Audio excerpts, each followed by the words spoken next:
So a few weeks ago I made a video about PBS Kids shutting down. Let me clear the air about that because I was wrong. There is no need to panic because PBS Kids is not shutting down. Sorry for the clickbait, but in my defense, when I heard CPB was losing its funding, I genuinely thought PBS Kids was shutting down as a result. But now I know that CPB only accounted for 15% of PBS's funding and the rest came from the public, meaning PBS Kids is good. But that doesn't mean PBS Kids is entirely safe. Since it lost a significant amount of funding, it is still at risk of going away. So that is why I'm going to put a link in the description for you to donate if you have extra money and you want to help make sure PBS Kids is around for future generations. If you watched my last video about PBS Kids shutting down, you might remember I said this. Now, why would anyone want to get rid of PBS Kids? I have no idea.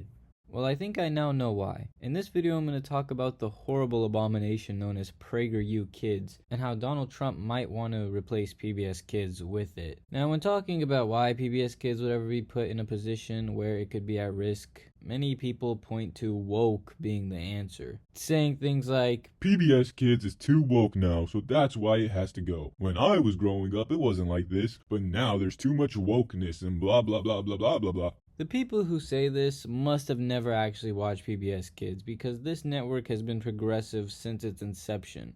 From Mr. Rogers breaking the color barrier in the 1960s by sharing a pool with a black man, to Sesame Street introducing characters of underrepresented backgrounds, and even Arthur showcasing everything from civil rights to caring for the environment to autism. The only problem is now, since the Orange Man is back in office, there's a big push against anything that teaches kids empathy, which is where PragerU Kids comes into the picture. PragerU Kids is an offshoot of PragerU, which is a conservative organization that publishes content on things like history, economics, and politics, all from a right-wing perspective. PragerU Kids was created in 2021 and is their attempt at catering this right-wing perspective to a younger audience in the form of cartoon shows. You may have heard people talk about these PragerU shows before, considering the ridiculousness of some of these clips. Slavery is as old as time and has taken place in every corner of the world, even amongst the people I just left. Being taken as a slave is better than being killed, no? I don't see the problem. PragerU Kids has this show where these two kids go to the past and talk to historical figures. I wonder where I've seen that before. In one of the episodes they talk to Frederick Douglass and it's nothing really too bad at first. Douglass talks about slavery and his personal experiences, but then it takes a turn. The southern colonies were dependent on slave labor, and they wouldn't have joined a union that had banned it. Are you okay with that? I'm certainly not okay with slavery.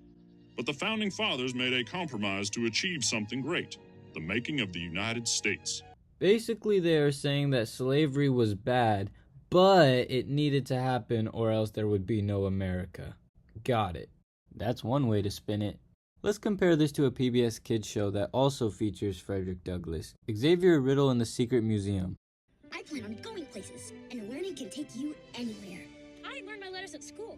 Can't you do the same? No, because of something called slavery.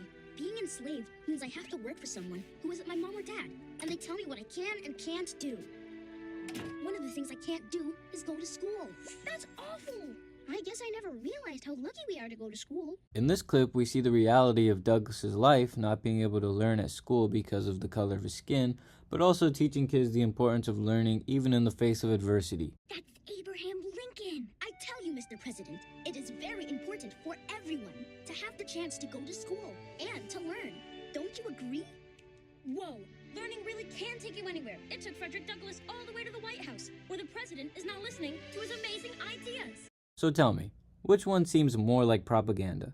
The one that shows the realistic depiction of what being black in the 1800s looks like, or the one that tells kids that slavery was bad but necessary? They argue that PBS is too woke nowadays and indoctrinating kids, but it seems like PragerU's whole existence is meant to influence kids into a right-wing way of seeing things, even straight up misinforming the audience sometimes. There was no real movement anywhere in the world to abolish slavery before the American founding.